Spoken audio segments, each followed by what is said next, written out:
So, this Strive beta. I liked it in the end. I was not sure whether I was going to like it. Or even while I was playing it. I wasn't sure if I liked it. For the first 2 days of it, playing against the computer day 1, playing against other people for a while day 2. I was up in the air. I didn't know what I thought about it. It was like kind of difficult for me to tell. I didn't have any of those moments of like, I love it, I'm hooked, I did something super sick.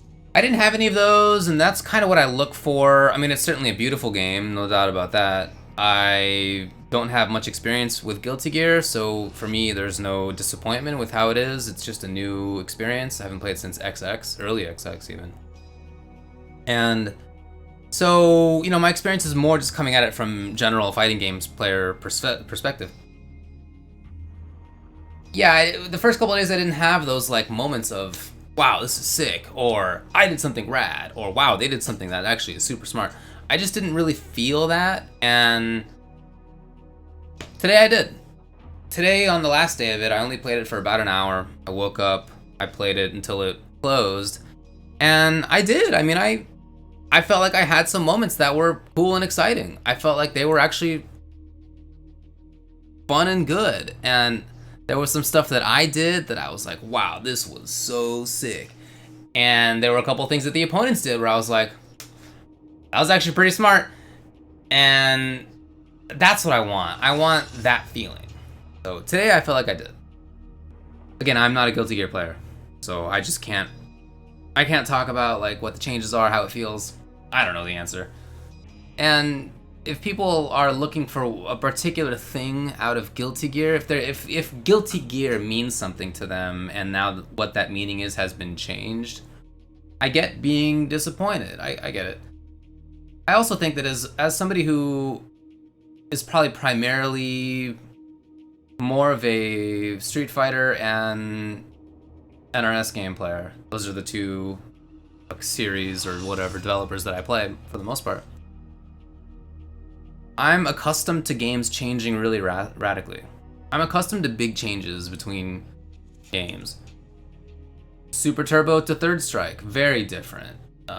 Alphas in between, very different. Street Fighter 4, very different. SF5 again, these are all super different. MK9, MKX, MK11, all quite different games. Even Injustice 1 to Injustice 2, maybe not as many big changes, but definitely some notable changes for sure. So I'm used to there being these big changes. So although again I don't have any Guilty Gear experience, I do feel like I'm open to the idea of games changing pretty radically. Cool with me, I don't know. But if it's a big deal for you, if it does throw you off, then that's unfortunate. I mean, I want people to be able to enjoy the games that they want to enjoy, of course. Combos were a bit sleepy. Yeah, look, I think that's a great idea. An absolutely great idea. If you really like the previous versions of Guilty Gear, keep it up. Why quit, right? That happens whenever there's a new game that comes out.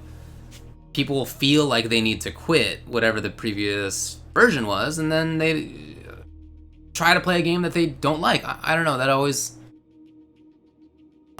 disappoints me that they feel that they think that they need to, right? I just don't think that they need to. Play the game that you like.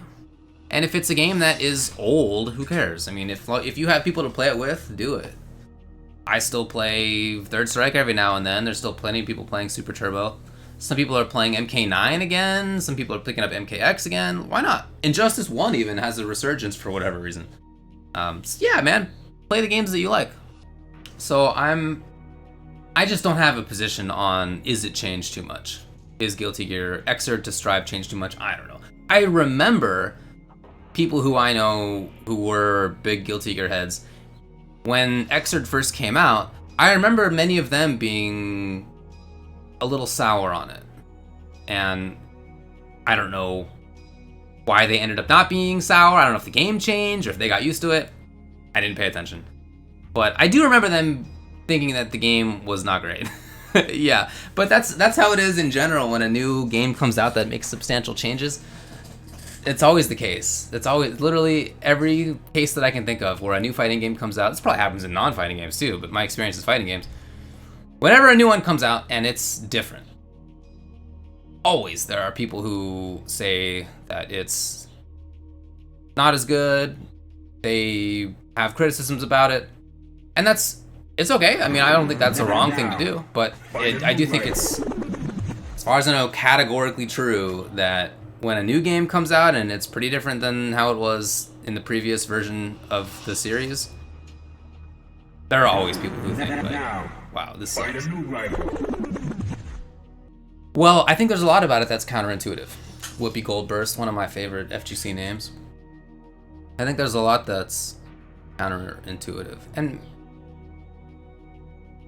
maybe just confusing, even beyond saying it's counterintuitive, because in some ways I don't know that I had an idea for like what would be intuitive. But yeah, I mean, the way that the Gatlings work, like what chains into what now, feels like it's kind of arbitrarily limited. And while it seems like there are some universals with respect to that, it still feels like it's weirdly limited. Like there's a break between like punch and slash, and I don't know why. It feels weird. But if it's a command normal, then you can chain to that. I don't know. You can do 2K to 2D. Why? I don't know. So, yeah, I think that stuff's pretty weird. I think that the wall mechanic is... I mean, I'm not opposed to it, but I'm not looking forward to seeing that transition all the time either. Well, maybe one way to think about it as somebody coming from Xrd to a new game is that it's not in nerf, right? It's different than it was in Xrd. And again, if you want to keep playing Xrd, I don't want to dissuade you from that. But rather than thinking of it as a nerf, it's just a new game, and it has its own rules. So, you know, again, if you like it or not, totally up to you, but I don't think it's worth viewing as a nerf. Yeah, that's all. Yeah, wall break transitions break the pace of the game. I think that's right. And again, as somebody who plays a lot of NRS games, having played Injustice, where there is a mechanic in the game where you can knock people through walls and it transitions to another part of the stage. You know, people didn't do it on purpose very often. There were some situations where max damage required that you do a wall transition, or there were some characters who had tools that would go away after a transition, so you would do it in some cases, but for the most part you wouldn't, and you didn't need to, but because you could avoid it. Even if your character, maybe like its best damage combo was to do a wall bounce, only one side of the stage would cause the break in Injustice, whereas the other side would not. And so if you're on the side that wouldn't cause the break, you do the wall bounce combo for sure. But if you're on the side that does the break, if you send them into the wall, then you just don't do it. And that might mean that you do less damage, but you'd rather keep the corner, of course. So, you know, people yesterday were saying that they think that the idea of the wall break is to favor the defender, right? That's like the idea of it, is that if you try to do your max damage combo, then you've given up the corner. So, as the attacker, you can decide to do less damage in favor of maintaining the corner, which is, you know, for the defender, that's cool, I guess. Oh, I don't think so either, Gooperman. Yeah, I can't think of any good evidence to support making something easier or simple retains more players. 100%, 100%. Yeah, it's definitely my feeling that when game developers talk about simplifying something in order to get more players involved, I just think that's PR. I don't think that's real. Because whenever that's been said, the game has ended up complicated. It's just always been the case. Even some of the most complicated games, people said that it would be easier. I remember before Marvel 3 came out, some of the press around it was like, yeah, you know, we're making it more accessible. There's a dedicated launch button now, which there hadn't been in Marvel 2. Like, it's going to be easier, don't you worry about it. And then it ended up being like one of the most complicated video games in fighting game history, IMO. That's just always been that way. Always been that way. So I just don't think that that's real. So I don't think that devs make those changes really to be easier. I think they want new ideas, new stuff. Yeah, I kind of think that the ease or hardness of a game is not directly related to whether it's popular. Certainly it has some amount of play, but I mean, Melee continues to be one of the most popular games, and it's mega complicated. And you talk with people who like Melee, and they say it's because it's complicated. They like the complexity. That's cool. There's a difference between systems to help new players feel cool and systems that make the real game easier. Yeah, okay, right. So like auto combo is something that, you know, maybe helps people feel cool. And maybe that's the same thing with like Marvel series, right? The Magic series and stuff. Yeah, sure. Which is different definitely than the ceiling. So you could have the floor be lowered, but it doesn't mean that you need to lower the ceiling as well. So KI is a great example of a game that at low levels of play, you can get mashy on and it's cool. You just start doing stuff, yada, yada, yada, combo happens. And that feels good? I don't know, I imagine. But at the same time, it has a very high ceiling. An incredible amount of stuff to learn. Does Guilty Gear Strive have a lot to learn? Right, is that the question? You don't feel that? Yeah. I just don't know. Right, I think that's my perspective too, Crescent. I just don't know if there's a lot to learn in Strive or not. There's certainly a lot more than what I've been doing. I mean, I didn't use the guard cancel RC almost at all. I don't have any optimized combos at all. You know, I don't even know what some of the characters do, really. I know like what the basic options are. I saw them in training mode versus CPU, but how do you really put them together? I don't really know. I mean, there's just a lot for me to know, and I feel like I'm not even close to really being able to say. And sometimes games come out that feel like there's not going to be a lot to know, and then there ends up actually being a lot to know.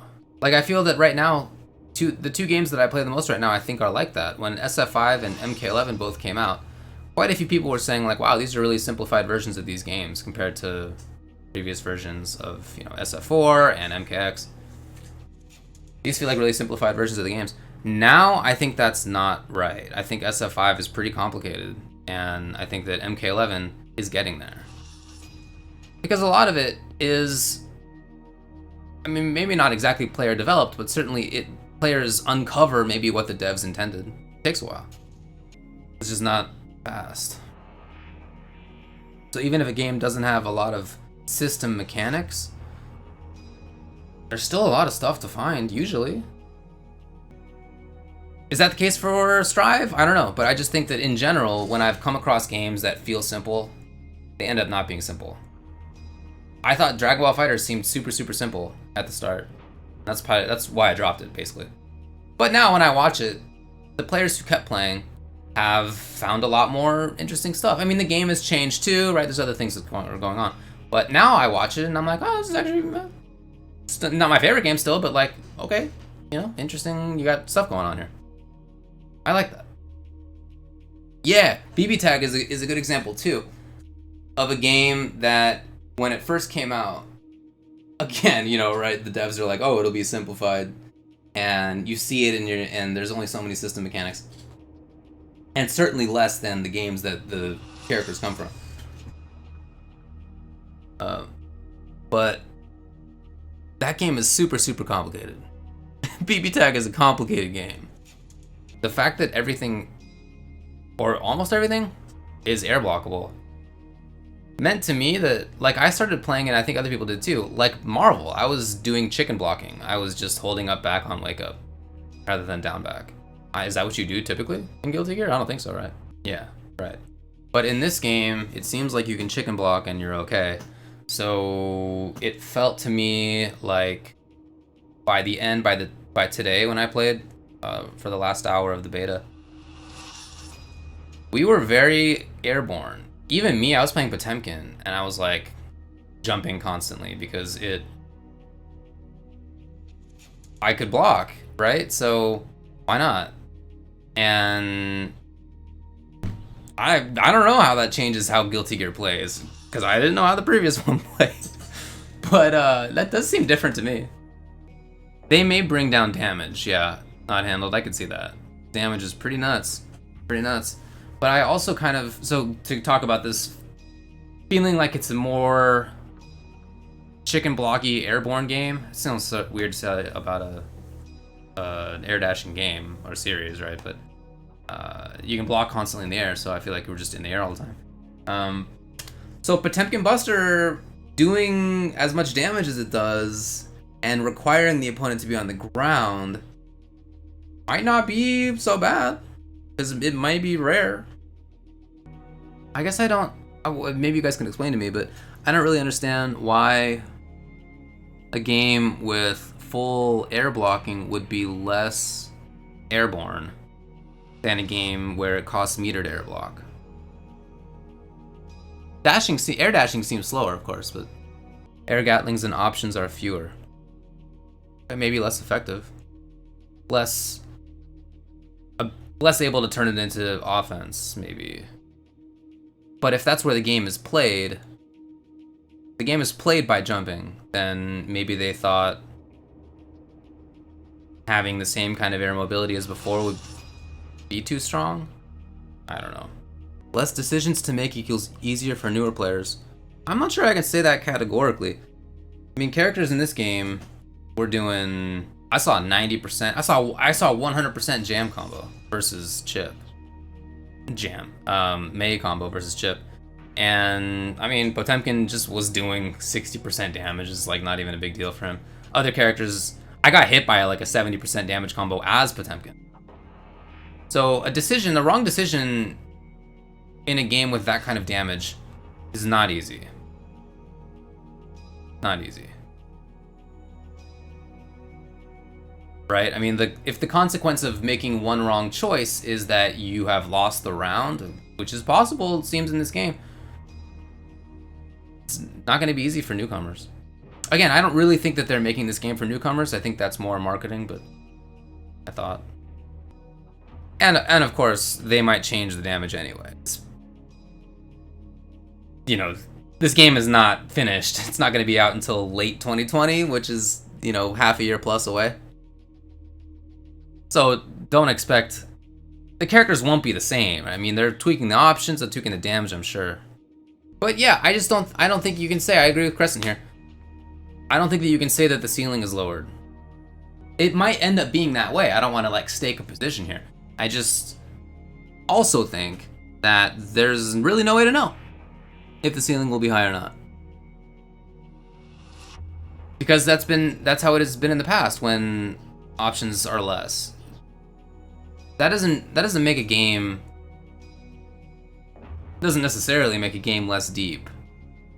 Because what you end up doing as the player is focusing on other stuff, right? And you can still play a very deep strategic game even without all sorts of bells and whistles. You might like the bells and whistles. I'm not telling you to not play the games that you like, but those aren't necessarily required for strategy. You couldn't say it's pretty much done. I mean, you know, you imagine that these are like the broad strokes of what the characters will be, the broad strokes, you know, but they'll be tweaking frame data and damage and all that sort of stuff for a while.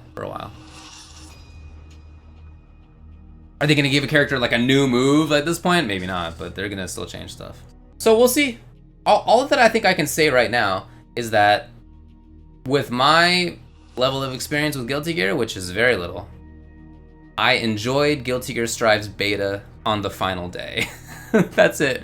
The first 2 days of it, I was like, not super sure. And then today, I had some stuff that I thought was kind of sick and that the opponents did that was kind of cool. And that hooked me a little bit more.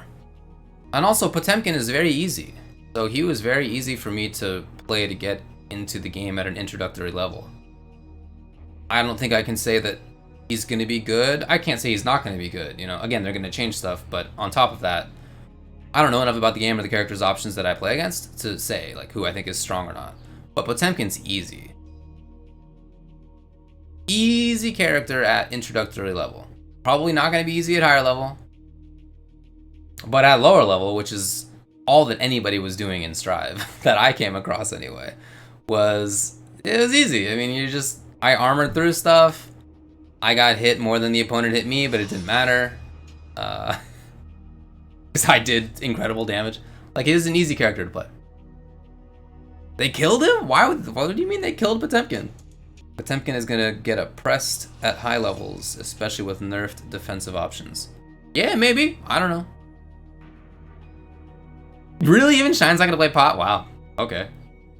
But I don't know. See, I've seen people express that opinion as well, Sakmet, that they think this is the strongest version of Potemkin. Again, I think it's too early to say that it's strong or not strong. The characters are gonna get changed still. We don't know enough.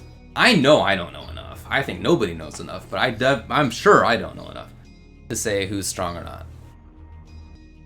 Dude, Crescent, I don't know if you saw the tweet that Yohozi put out where she just took the character select screen and made it into the tier list. I thought that was pretty smart. Did I try to play Soul as a grappler? No, I mean, I did try him against the computer for a little bit and just wasn't that interested. The character I really want to play is Axel. I really want to play Axel. I think that I would enjoy it more. But I tried to play Axel during the beta and I got killed. I was murdered. Because as Axel, you have to know what you're doing. You gotta know what your buttons do, and what your combos are, and where to stand, or where to air dash, or whatever, and what the opponent might do, and you enter them at different ranges, and whatever. And so, I don't know any of that stuff, and I got killed.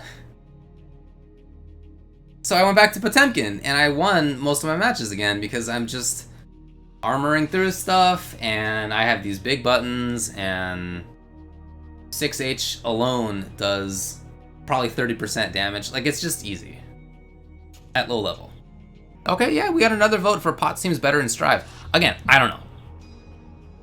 Yeah, Hammerfall's safe on block, so I was doing it constantly. And the mix-up between, even though Hammerfall into stop is probably not great, because it's quite a long time for the recovery. But the fact that Hammerfall is safe means that people will probably want to respect it more in blocking. I don't know. Yeah, maybe Shine's right. I don't know. I have no idea. Dude, yeah, 7 drain Chipp. I mean, isn't that Chipp's life in general that everybody deletes him? That's like been going back. But yeah. Like I played a couple good Chipps. And one was good offensively. Like, I got hit by an actual wall combo, which was cool, the wall run combo. And that player was doing all sorts of crazy side mix-ups. I didn't know what was going on.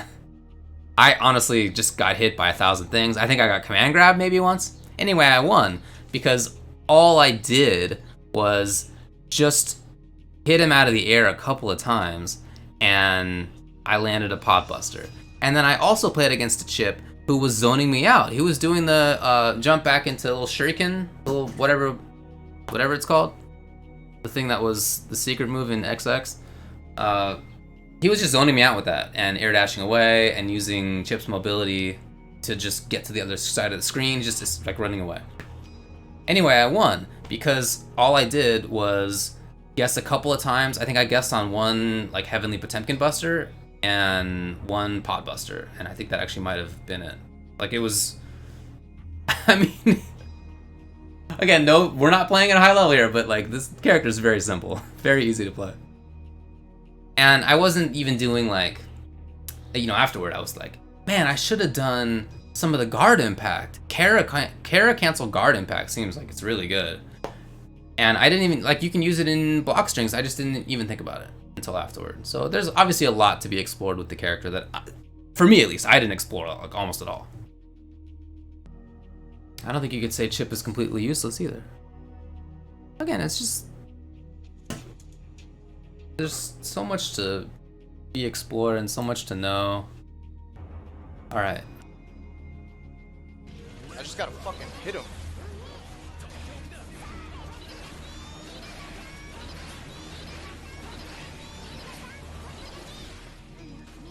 Woo! And 90 damage. Woo! I just gotta fucking hit him. I don't know. I don't know what to make of that. Is that too good? Should May be able to get like point blank dolphin starter or whatever against Chipp in the corner? Is that how like common is that, right? Woo! And 90 damage. Woo! I mean, that still did a huge amount of damage, right? The charge. Woo! That by itself, like, I would think that Chipp's guts would make it do less damage than that, but look at that. Woo! Wow. And 90 damage. Woo! That's probably not gonna stay. Yeah, that's what Keats was just saying that a bit ago. That he thinks that people would feel better if they had access to training mode. Sure. I certainly would have played more Axel if I had had training mode because I wanted to try him out, but since I would have had to have learned combos on the fly and what my buttons do on the fly, it just wasn't worth it. So I kept playing Potemkin because the combos are like absurdly simple, you know? And I'm sure I wasn't doing optimal stuff, but if you just do like 2S, 2HS, Heat Knuckle, like you just did 40% damage, like it's, right? Like if somebody whiffed the DP, that was my punish. And I just, you know, their life melted. So I kept up with Potemkin because that was so easy. Yeah, I mean, even on top of the normal grappler syndrome, which is definitely common. That is to say, like, grapplers do often seem really strong when games come out. Even on top of that, his everything does damage. Like, grapplers will often do, like, big grab damage maybe, or whatever. There's oftentimes an obviousness about a grappler's game plan. But even on top of that, the fact that whenever Potemkin, the mix-up between 50% command grab or 50% combo is unusual. Unusual. Stages are tiny, yeah. I think that's part of why it felt so easy as Potemkin. Because, I mean, again, I'm not a gear player, right? But it feels to me like the characters are bigger with compared to the stage. And that the stage is less wide. So if I'm trying to like chase somebody down, it doesn't actually take that long. Oh yeah, Xers they're small? Okay. Well, look, I'm not against there being this idea, or Mr. Mustachio says, this seems to be the mood for the beta experience so far. There's a cool idea here, but it's not tuned right at all. Yeah. Sure. It is a beta. Anyway, this morning I enjoyed it. This morning it was better. The lobby was better. It obviously needs help. But it was better. And the game I enjoyed more. It's probably just because I grew to understand it a little bit more. I don't feel like sometimes when new games are coming out and the beta's available and I get to play it, or if it's at an event and I get to play it there, sometimes I feel like, man, I can't wait for that game to come out. That game's gonna be so sick. I'm like waiting for the days. I'm counting. It's on my calendar, the release date. I don't really feel that way about Strive. But I liked it. And I would play it. I don't know that I would like grind it, but I would play it, sure.